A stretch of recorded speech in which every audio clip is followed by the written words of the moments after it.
ආයිබෝවන් ඔබ රූපවාහිනී දිවාටුවති ප්‍රකාශයත් සමඟ මම දිස්නා යමුනා කුමාරී මුලින්ම ප්‍රවෘත්ති ශිෂ්‍යපාඨ. තවත් ඇස්ට්‍රාසෙනකා එන්නත් කෝටියක් ඉන්දියාවෙන් මිලදී ගැනීමට කැබිනට් අනුමැතිය. පාස්කු කමිෂන් සභා වාර්තාව සැඟවීමේ කිසිදු අවශ්‍යතාවක් නොමැති බවට රජයෙන් ප්‍රකාශයක්. පාකිස්තාන අග්‍රාමාත්‍ය ඉම්රාන් ඛාන් අද දිවයිනට. විදේශ ඇමති අද මානව හිමිකම් සැසිය අමතයි. ශ්‍රී ලංකා ක්‍රිකට් කණ්ඩායම කොදේ උදේශයට චමින්දවාස්ගේ ඉවත්වීම ගැන ක්‍රීඩා ඇමතිගෙන් පැහැදිලි කිරීමක්. මමත් පෞද්ගලිකව ආදරය කරන ක්‍රීඩකයෙක් චමින්දවාස් මැතිතුමන් මම පෞද්ගලිකව ගරු කරන කෙනෙක්. හැබැයි මේ සිද්ධියේදී මම පෞද්ගලිකව කනගාටු වෙනවා. පර්සිවියරන්ස් රෝවරය රතු ග්‍රහයා මතට ගොඩබස්වන දර්ශන නිකුත් කෙරේ. මුලින්ම දේශීය පුවත්. පාස්කු ප්‍රහාරය පිළිබඳ ජනාධිපති කොමිෂන් සභාවේ වාර්තාව සැඟවීමේ කිසිදු අවශ්‍යතාවක් රජයට නොමැති බව කැබිනට් ප්‍රකාශක ජනමාධ්‍ය අමාත්‍ය කෙහෙලිය රබුකෙල්ල මහතා පවසනවා. වාර්තාව පරිවර්තනය කළ වහම පාර්ලිමේන්තුවට ඉදිරිපත් කරන බව කැබිනට් තීරණ දැනුම් දීම සඳහා අද පැවති මාධ්‍ය හමුවේදී අමාත්‍යවරයා කියා සිටියා. පාස්කු ඉරිදා කොමිෂන් සභා වාර්තාව සම්බන්ධව නොයෙකුත් අදහස් සහ උදහස් විවේචනයන් සාකච්ඡාවන් නිරන්තරයෙන් පහුගිය දවස්වල තිබ්බ ප්‍රධානම සාකච්ඡාවට බවට පත් වුණා. මෙන්න මේක තමයි මේ වාර්තාව. කොමිෂන් වාර්තාව කරු විධායක ජනාධිපතිතුමාට බාර දීම සම්ප්‍රදායක්. ඒ අනුව ඒ බාර දුන්නා. ඒ බාර දුන්නාට පසුව වෙන ක්‍රියාමාර්ගය තමයි එය කැබිනට් මණ්ඩලයේ සාකච්ඡාවට ගෙනෙනවා. කැබිනට් මණ්ඩලයේ සාකච්ඡාවට ගැනීමේදී මෙවැනි වාර්තාවක් ආවට ගියහට බෑ මේකේ පරිවර්තනයන් මේක ඉංග්‍රීසි භාෂාවෙන් තමයි ඉස්සෙල්ලා දුන්නේ. ඊට පස්ව සිංහල භාෂාවටත් පස්ව දෙමළ භාෂාවටත් ඒ වගේම 225ක් අවම වශයෙන් පාර්ලිමේන්තුවට ඉදිරිපත් කිරීමටත් මේ කාලයක් ගත වෙනවා. ඒ කාලය තුල තමයි නොයෙකුත් විදිහේ මතවාදයන්, චෝදනාවන් සාමාන්‍ය සම්ප්‍රදායෙන් බැහැරව වෙච්ච කරුණු සියල්ල සිද්ධ වුණේ. කතිකාවකට ලක් වුණා කැබිනට් මණ්ඩලයේ සභිකයන් 5 දෙනෙක් නම් කිරීම සම්බන්ධව ඒතත් වඩා පුළුල් වූ ප්‍රජාතන්ත්‍රවාදීව මේ වාර්තාවේ තිබෙන තාමත්ම වැදගත් සහ සංකීර්ණ ප්‍රශ්න යම් විශ්ලේෂණයකට අරගෙන පාර්ලිමේන්තුවට කැබිනට් මණ්ඩලයට ඉදිරිපත් කරාට පසුව එය පාර්ලිමේන්තුවට ඉදිරිපත් කිරීමටත් පාර්ලිමේන්තුවට ඉදිරිපත් කිරීමට පසුව එය පබ්ලික් ඩොකියුමන්ට් එකක් පොදු පත්‍රිකාවක් බවට පත්වීමත් ඒ අවස්ථාවේදී පැන නැගී තිබෙන ප්‍රශ්න සම්බන්ධව පක්ෂයක් හැටියට අපගේ ස්ථාවරයන් විශ්ලේෂණය කිරීමට අපි 5 දෙනෙක්ගේ කමිටු එකක් පත් කරා. ඒ පත් කරපු කමිටුවේ විශ්ලේෂණ මේ වෙමින් පවතිනවා. මේක සාමාන්‍යයෙන් සෑහෙන සාධාරණ කාලයක් දුන්නත් මම හිතනවා මාසයකට අමාරකට යනවා මේ සම්බන්ධව. කෙසේ වෙතත් ඒ ක්‍රියාවලිය ඉතාමත්ම මම හිතන්නේ අපි කියන සිමල්ටේනියස් මේ එකින් එකට කල් නොගෙන ඒ ක්‍රියාවලිය එක හා සමාන්තරව සියලුම ක්‍රියාවලියන් එක දිගට දිගහැරීමෙන් පවතිනවා. ඉතින් අපි බලාපොරොත්තු වෙනවා පාර්ලිමේන්තුවට ඉදිරිපත් කරනවා. පාර්ලිමේන්තුවට ඉදිරිපත් කරාට පස්සේ පොදු පත්‍රිකාවක් බවට පත් වෙනවා. යම් කිසි විදියකින් විපක්ෂය මේ සම්බන්ධව වාදයක් විවාදයක් ඉල්ලනවා නම් ඒක පාර්ලිමේන්තුවේ සම්ප්‍රදාය අනුව පුස්තකයට ඇතුල් කරන්න කෙසේද පක්ෂ නායකයන්ගේ රැස්වීමේදී සම්බන්ධව සාකච්ඡා කරලා ඔක්කොම පෙළ ගැසීමෙන් පවතින නිසා මේක කිසිම රහසක් කිසිම එහෙම නැත්නම් මේ හංගන්න එවැනි ඉදිරිපත් කරපු ඒ සියලු මතවාද මම හිතන්නේ දුර්මතයන් හැටියට තමයි ගණන් ගන්න වෙන්නේ. මහකන්නේ වීමිලදී ගැනීමේ වැඩසටහනේ ප්‍රගතිය අමාත්‍ය මණ්ඩලය විසින් සමාලෝචනය කරනු ලැබුවා. එහිදී ගොවීන්ට ඉහළ මිලක් ලැබෙන පරිදි රජයේ පෞද්ගලික අංශය සමග තරගකාරී වීමිලදී ගැනීම සඳහා අවශ්‍ය පියවර ගැනීමට අමාත්‍ය මණ්ඩලය අනුමැතිය ලබා දුන්නා. ඉහළ මිලක් යටතේ වීමිලදී ගනු ලැබුවද නාඩු සහල් බිල කිලෝග්‍රෑම් එකක් සඳහා රුපියල් 98ක් වශයෙන් කිසිදු වෙනසකින් තොරව පවත්වාගෙන යාමටයි අමාත්‍ය මණ්ඩලය උපදෙස් ලබා දුන්නේ. COVID-19 වෛරසයෙන් ආරක්ෂා වීම සඳහා රටේ මුළු ජනගහනයෙන් මිලියන 14කට COVID-19 ඉන්නත ලබා දීමට සෞඛ්‍ය අමාත්‍යාංශය සැලසුම් කර තිබෙනවා. වැඩබලන සෞඛ්‍ය අමාත්‍යවරයා ඉදිරිපත් කළ ඊට අදාළ යෝජනාව අමාත්‍ය මණ්ඩලය විසින් අනුමත කරනු ලැබුවා. කොවැක්ස් පහසුකම යටතේ COVID-19 එන්නත ලබා ගැනීම කඩනම් කිරීම සඳහා කොවැක්ස් යාන්ත්‍රණය ඉදිරිපත් කර ඇති ප්‍රමිතිගත මුක්තිදාන ගිවිසුමට අත්සන් තැබීමටද අමාත්‍ය මණ්ඩල අනුමැතිය හිමි වුණා. මීට අමතරව ඉන්දියාවේද සේරම් ඉන්ස්ටිටියුට් සයන්ස් පෞද්ගලික සමාගමෙන් ඔක්ස්ෆර්ඩ් ඇස්ට්‍රාසෙනකා එන්නත් මිලියන 10ක් ඇමරිකානු ඩොලර් මිලියන 52.5කට මිලදී ගැනීම සඳහාද අමාත්‍ය මණ්ඩල අනුමැතිය හිමි වුණා. මහා බ්‍රිතාන්‍යයේ ඇස්ට්‍රාසෙනකා ආයතනය නිෂ්පාදනය කළ COVID-19 එන්නත් මිලියන 3.5ක් මිලදී ගැනීම සඳහා ශ්‍රී ලංකා ඖෂධ නීතිගත සංස්ථාවට එම ආයතනය සමග ගිවිසුමකට එළඹීමටද අමාත්‍ය මණ්ඩලය අනුමැතිය ලබා දී තිබෙනවා. හම්බන්තොට දිස්ත්‍රික්කයේ අලිමිනිස් ගැටුමට පිළියමක් ලෙස වනාලි රක්ෂිතයක් ප්‍රකාශයට පත් කිරීමටද අමාත්‍ය මණ්ඩල අනුමැතිය පළවුණා. වන සංරක්ෂණ දෙපාර්තමේන්තුව සහ ශ්‍රී ලංකා මහවැලි අධිකාරිය සතු ඉඩම් හෙක්ටර් 23746ක භූමියක් යෝජිත රක්ෂිතය සඳහා හඳුනාගෙන තිබෙනවා. ඊට අදාළ මාර්ගෝපදේශ හා රෙගුලාසි ඇතුළත් ගැසට් නිවේදනය ළඟදීම ගැසට් පත්‍රය පළ කිරීමට නිමිතයි. මේ සඳහා වූ යෝජනාවක් කැබිනට් මණ්ඩලයට ඉදිරිපත් කරන ලද්දේ වරිමාර්ග අමාත්‍යතුමා සහ වනජීවී හා වන සංරක්ෂණ අමාත්‍යවරයා විසින්. කළුතර ප්‍රාදේශීය ලේකම් කොට්ටාසේ පුලටන් වත්ත පවත්වාගෙන යනු ලබන කර්මාන්තපුරය තවත් පුළුල් කිරීමට අමාත්‍ය මණ්ඩල අනුමැතිය හිමි වුණා. ඒ සඳහා කර්මාන්තපුරයට යාබද හෙක්ටයාර 1.946ක රජයේ ඉඩම් කොටස වෙන් කිරීමට නිමිතයි. දේශීය සහ විදේශීය ආයෝජකින් සඳහා අදාළ ඉඩම් ලබා දීමට අමාත්‍ය මණ්ඩල අනුමැතිය හිමි වුණා. කොවිඩ් එන්නත ලබා දීමේදී දැන් නියෝජ්‍ය සෞඛ්‍ය සේවා අධ්‍යක්ෂ ජෙනරාල්වරයා ඊයේ ප්‍රකාශ කරනවා මේක මේ හිතවත්කම් මත සමහර අයට ලබා දීලා තියෙනවා කියලා. ඇත්තටම දැන් මේක නිසි ක්‍රමවේදයක් නැතුවද ක්‍රියාත්මක වෙන්නේ මේ හිතවත්කම් මත මෙහෙම අනිත් දේවල් වගේ මේ එන්නත ලබා දීමේ හැකියාවක් තියෙනවද? බොහොම පැහැදිලිවම එවැනි කිසිම හිතවත්කමකට ඒක ලබා දීලා නැහැ. හැබැයි මෙහිදී ප්‍රධාන කරුණ හැටියට සැලකිය යුත්තේ මීට සති කිහිපයකට කලින් ඔබට මතක ඇති විරුද්ධ පක්ෂයේ ප්‍රධාන චෝදනාව වුණේ අපි එන්නත ලබා දෙන්නේ නැහැ කියන කාරණය. ඉතින් එන්නත රටට ගෙනාවට පස්සේ තවත් චෝදනාවක් එල්ල කරන්න පටන් ගත්තා වුණේ එන්නත කාර්යක්ෂම නැහැ, ඒන් ප්‍රතිශක්තිය වැඩි වෙන්නේ නැහැ කියලා. තවත් මතවාදයන් ප්‍රචාරය කරා මේ හරහා විවිධ ආසාත්මිකතාවයන් ඇති වෙනවා කියලා. ඉතින් මේ සියල්ලටම පිළිතුරු ලබා දෙමින් අපි රජය හැටියට එන්නත ලබාගෙන තිබෙනවා. ඒක තදාසන්න ප්‍රදේශවල සහ විශේෂයෙන්ම සෞඛ්‍ය සේවකීන් ආරක්ෂක හමුදාව ඇතුළු ආරක්ෂක අංශවල සියලු දෙනාට ප්‍රමුඛතාවය ලබා දීලා තිබෙනවා. ඒ එන්නත් කිරීම වැඩසටහන ඉතාම හොඳින් සිදු වෙනවා. ඉතින් සමාජයේ පැතුරුණු කොටසකට මේ එන්නත ලබා දෙන බව සෑම කෙනෙකුටම පෙනෙන්න තිබෙනවා. ඊයේත් ඔබ දැක්ක අධික තදබදයක් කොටුව ඇතුළු ආසන්න ප්‍රදේශවල මේ එන්නත ලබා දීමේදී විශාල සාමාන්‍ය ජනතාවකට ලබා දීලා තිබෙනවා. ඒත් එක්කම රජයේ අභිලාෂයක් තිබෙනවා. එන්නත් කළ යුතුයි හඳුනාගෙන තිබෙන මිලියන 14ක් වෙච්ච ජනතාවට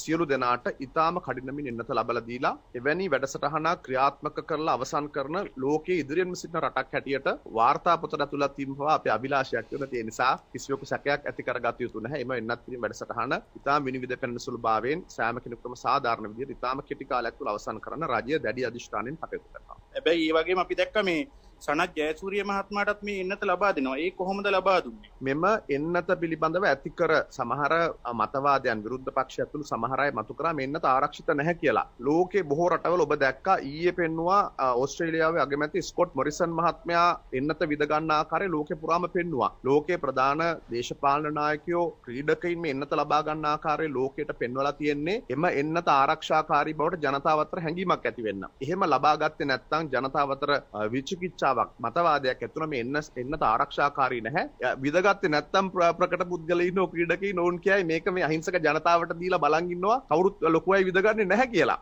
විදින්න පටන් ගත්තට පස්සේ චෝදනාවක් එල්ල කරන ඕන් විද ගන්නවා කියලා. ඒ නිසා මේක අපි සමබරව දකින්නට අවශ්‍යයි. ඒක මේ ප්‍රධාන ක්‍රීඩකයින් හෝ ජනතාව දන්න හඳුනන අය ලබා ගැනීම හරහා බොහොම පැහැදිලිව ජනතාව අතර තියෙන බිය නැති වෙනවා. මොකද එහෙම බියක් මේ රටේ විරුද්ධ පක්ෂය ඇති කළා ඔබට මතක ඇති. ඒ බිය නැති වෙනවා ජනතාව අතර මේක ආරක්ෂිත එන්නතක් බවට. ඒ නිසා ඒක හොඳ කටයුත්තක්.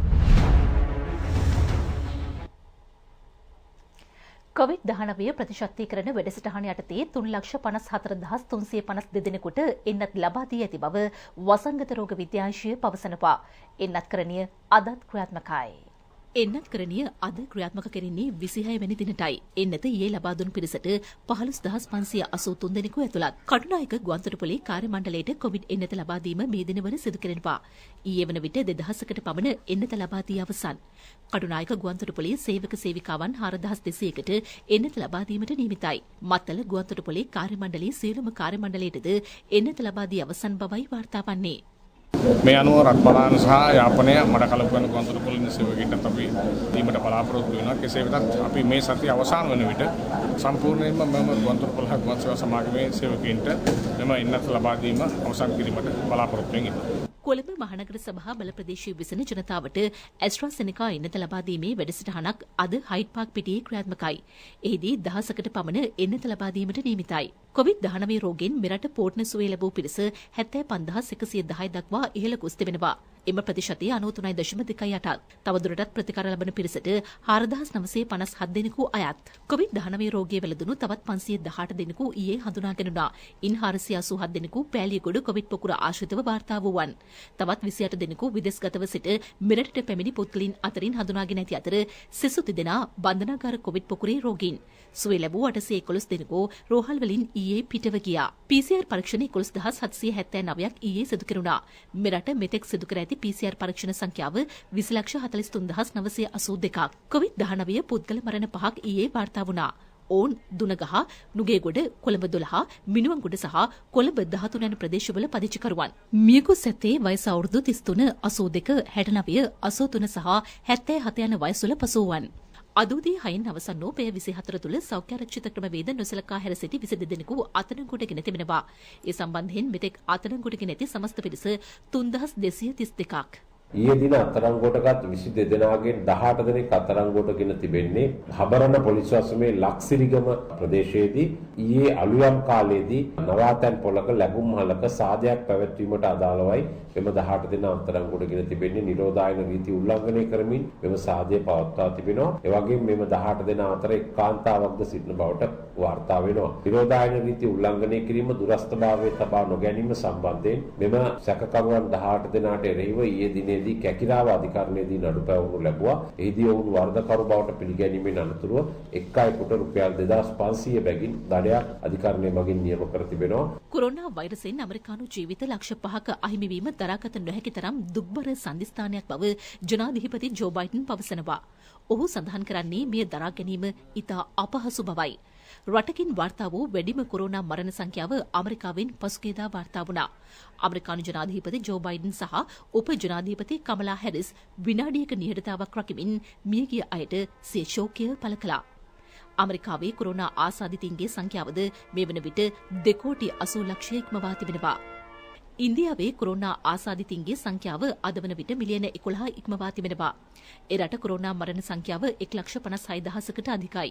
ඊයේ පමණක් ඉන්දියාවෙන් කොරෝනා රෝගීන් 14,000කට ආසන්න පිරිසක් හමු වී ඇති අතර වාර්තා වන මරණ සංඛ්‍යාව 79ක්. යුරෝපා රටවල් කිහිපයකම කොරෝනා වෛරසය ශීඝ්‍ර ලෙස පැතිර යාම හේතුවෙන් වෛරසයේ පාලනයේ ගැටලුවක් වී ඇතැයි විදෙස් මාධ්‍ය වාර්තා කරනවා.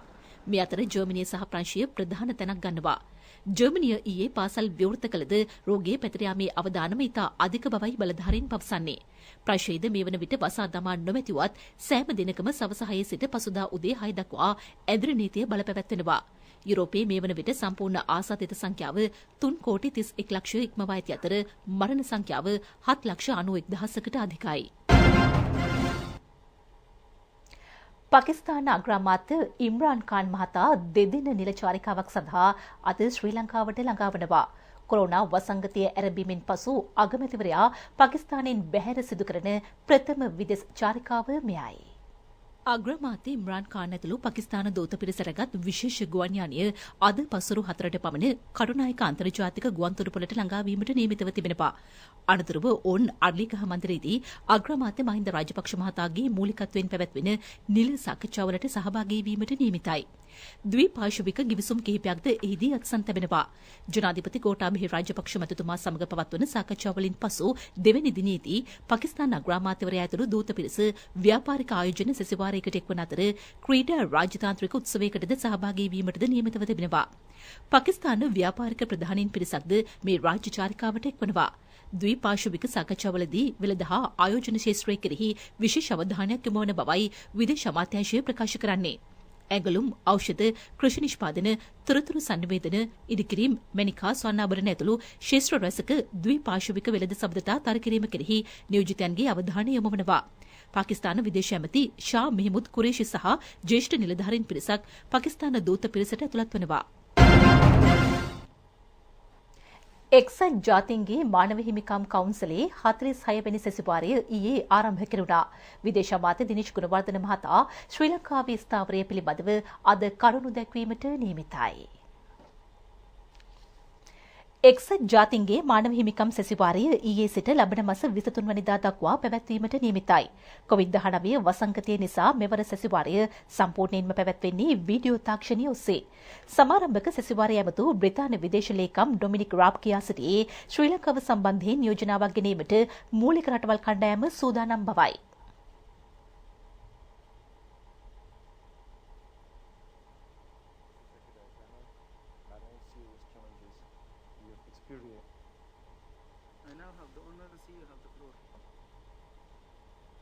Madam High Commissioner for Human Rights, Distinguished President of the Human විදේශ අමාත්‍ය දිනේෂ් ගුණවර්ධන මහතා ජිනීවා වේලාවෙන් අද සවස 4:30ට සමුළුව අමතා ශ්‍රී ලංකාවේ ස්ථාවරය පැහැදිලි කිරීමට නියමිතයි. ශ්‍රී ලංකාව සම්බන්ධයෙන් මානව හිමිකම් මහකොමසාරිස්වරිය සැකසූ වාර්තාව හෙට මානව හිමිකම් කවුන්සිලයට ඉදිරිපත් කිරීමට නියමිතව තිබෙනවා. විදේශ අමාත්‍යවරයාගේ මූලිකත්වයෙන් යුත් කණ්ඩායමක් ශ්‍රී ලංකාව වෙනුවෙන් සැසිවාරය නියෝජනය කරනවා. ඇමරිකා එක්සත් ජනපදයේ වසර 5කින් පසු මුලවරට මානව හිමිකම් කවුන්සිලයට ක්‍රියාකාරීව සම්බන්ධ වීම විශේෂත්වයක්.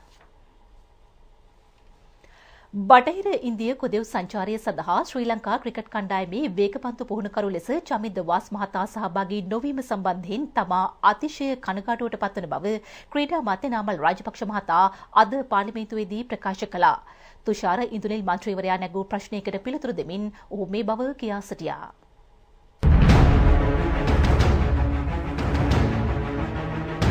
ලොකු ප්‍රශ්නයක් වුණා ඊයේ මාධ්‍යවලත් ගියා චමින්ද වාස් කියන අපේ රටේ බොහොම ප්‍රසිද්ධ දක්ෂ ක්‍රීඩකයෙක් අපේ ක්‍රිකට් පාලක මණ්ඩලයත් එක්ක ගිවිසුම්ගත වෙලා හිටියා. බටහිර ඉන්දියානු සංචාරයට යන්න ඩොලර් 3500ක වගේ මුදලක් අමතරව ඉල්ලුවාය කියන කාරණේ මත ක්‍රිකට් පාලක මණ්ඩලය විසින් මාධ්‍ය නිවේදනයක් ප්‍රසිද්ධියේ නිකුත් කරලා ඔහුට විශාල අවමානයක් කළා.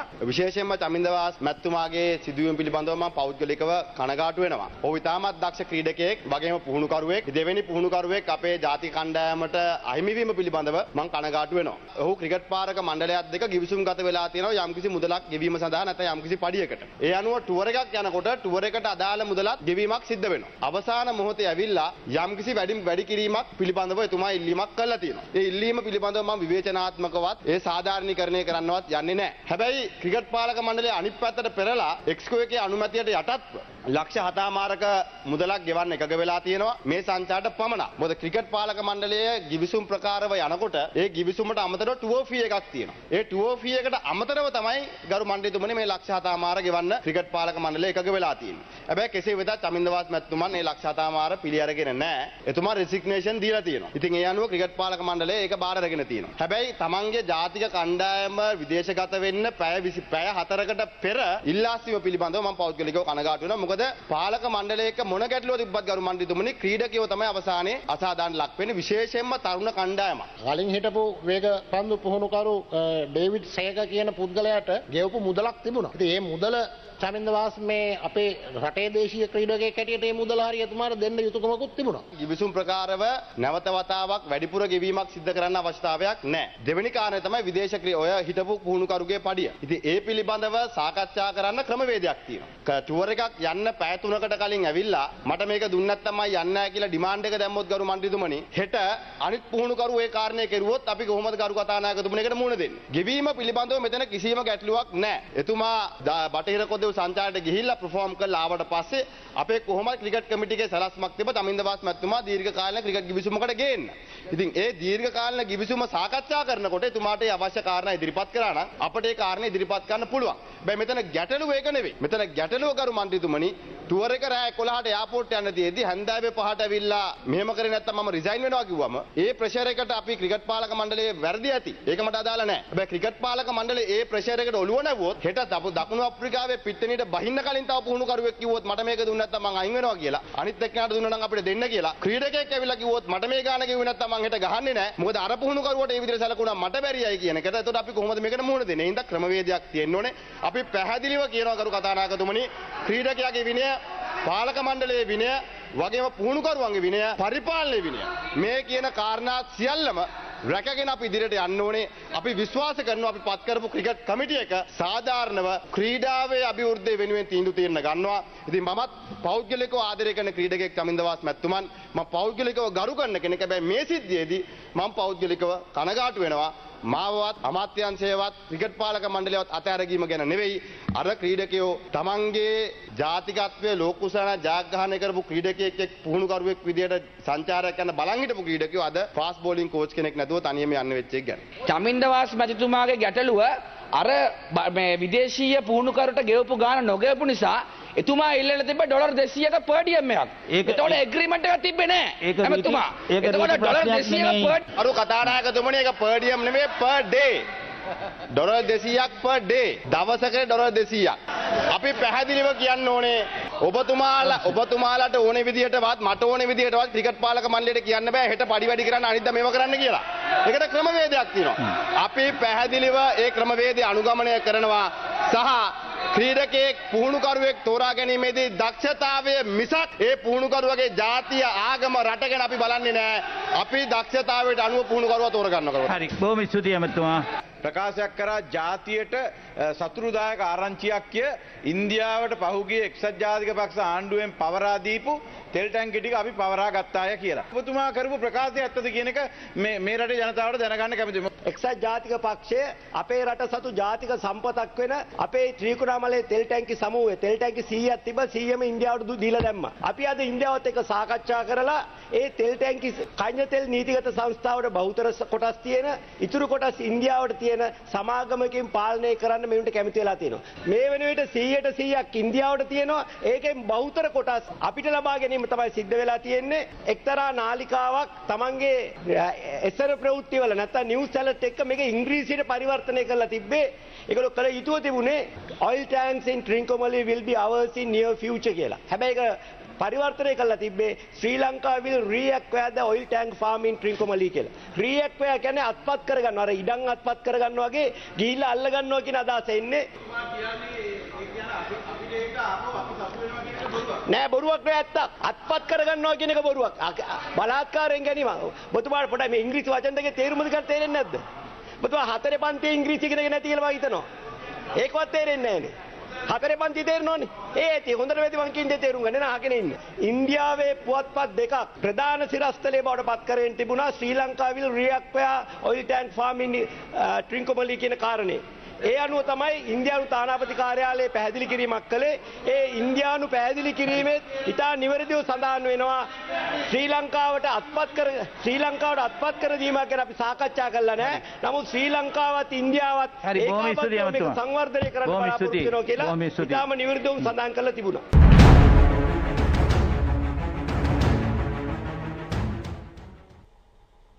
යලිත් ඔබ දිවාපුවත් සමග දැන් තවත් දේශීය පුවත් කිහිපයක් ලෝඩින්. යතුරුපැදියකින් ගංජා ප්‍රවාහනය කළ දෙදෙනෙක් හොරණ කදන ප්‍රදේශයේදී ඊයේ අත්අඩංගුවට ගනු ලැබුවා. ඒ හොරණ පොලිසිය විසින් ඕන් ඇඹිලිපිටිය ප්‍රදේශයේ ගංජා හේනක් පවත්වාගෙන යමින් ලැබෙන ඇනවුම් අනුව සැපයුම් සිදු කර ඇති බවයි හෙළි වී ඇත්තේ.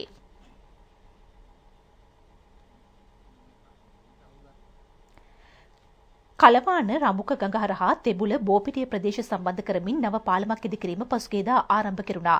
ඒ රාජ්‍ය අමාත්‍ය චානක වක්කුමර මහතාගේ ප්‍රධානත්වයෙන් වැය කරන මුදල රුපියල් බිලියන 39ක්.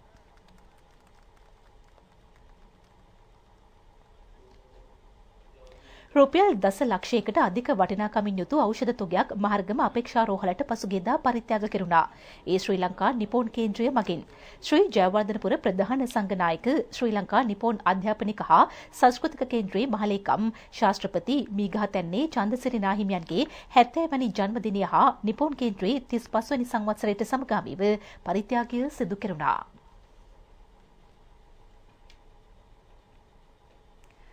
පුත්තලම හලාවත දෙදෙසාවේ හා අලුත්කෝරු කෝරළේ ප්‍රධාන සංඝනායක පූජ්‍ය කළුගල සෝරත හිමියන් අපවත් වුණා. උන්වහන්සේ වල්පොල ශ්‍රී විමලරත්නාරාම විද්‍යානිවාස පරිවිනාධිපති ධුරේද හෙබවුවා. ආදාන පූජෝත්සවය හෙට සවස 2:30ට වල්පොල ගුණානන්ද ක්‍රීඩාපිටියේදී පැවැත්වීමට නියමිතයි. දැන් ක්‍රීඩා පුවතක්. බටහිර ඉන්දිය කොදෙව් කණ්ඩායම සමග පැවැත්වෙන එක්දින සහ 2020 තරගාවලිය සඳහා සහභාගී වන ශ්‍රී ලංකා ක්‍රිකට් කණ්ඩායම ඊයේ රාත්‍රියේ පිටත්ව ගියා. එක්දින කණ්ඩායමේ නායකත්වය දිමුත් කරුණාරත්නට හිමි වෙරි අතර 2020 කණ්ඩායමේ නායකයා දසුන් ශානක. ක්‍රීඩකින් 20 දෙනෙකුගෙන් යුත් කණ්ඩායමක් මෙලෙස කොදෙව් දේශීය බලා පිටත්ව ගොස් තිබෙනවා. දිමුත් කරුණාරත්න, දසුන් ශානික, ධනුෂ්ක ගුණතිලක, පැතුම් නිස්සංක, අශේන් බණ්ඩාර, ඔෂිත ප්‍රනාන්දු, දිනේෂ් චන්දිමාල්, ඇන්ජලෝ මැතිව්ස්, නිරෝෂන් දික්වැල්ල, තිසර පෙරේරා, කමිතු මින්ඩිස්, වනිකු හසරංග, රමේෂ් මින්ඩිස්, නුවන් ප්‍රදීප්, අසිත ප්‍රනාන්දු, දුෂ්මන්ත චමීර, අකිල ධනංජය, ලක්ෂාන් සදකැන් සහ ඩිල්ෂාන් මදුශංක කණ්ඩායමට ඇතුළත්. ඊට ඇතුළත්ව සිටි වේගපන්දු යවන ක්‍රීඩක ලහිරු කුමාරට කොවිඩ්-19 වෙළඳීම හේතුවෙන් ඔහු වෙනුවට සුරංගලක් මල් තරගාවලියට පිටත්ව ගියා. ශ්‍රී ලංකා කොදෙව් පළමු 2020 තරගය ලබන මාස 4 වෙනිදා පැවැත්වීමට නියමිතයි. තරගාවලියට 2020 තරග 3ක් සහ එක්දින තරග 3ක් ඇතුළත්. අපි නැවතත් එක් දින තරඟාවලියක් ක්‍රීඩා කරන්න හරියටම අවුරුද්දකට විතර පසුව ගොඩක් ලොකු අභියෝගයක් ඊටගෙන් පස්සේ අපිට හොඳින් ක්‍රීඩා කරන්න හම්බුනේ නැහැ. ඉතින් බලාපොරොත්තුවක් තියෙනවා මේ තරඟාවලිය හොඳින් ආරම්භ කරලා ජයග්‍රාහී මාවතට ගෙනෙන්න. ඒ සමගින් දිවා ප්‍රතිප්‍රකාශය නිමවට පත්වනවා. ආයිබෝවන්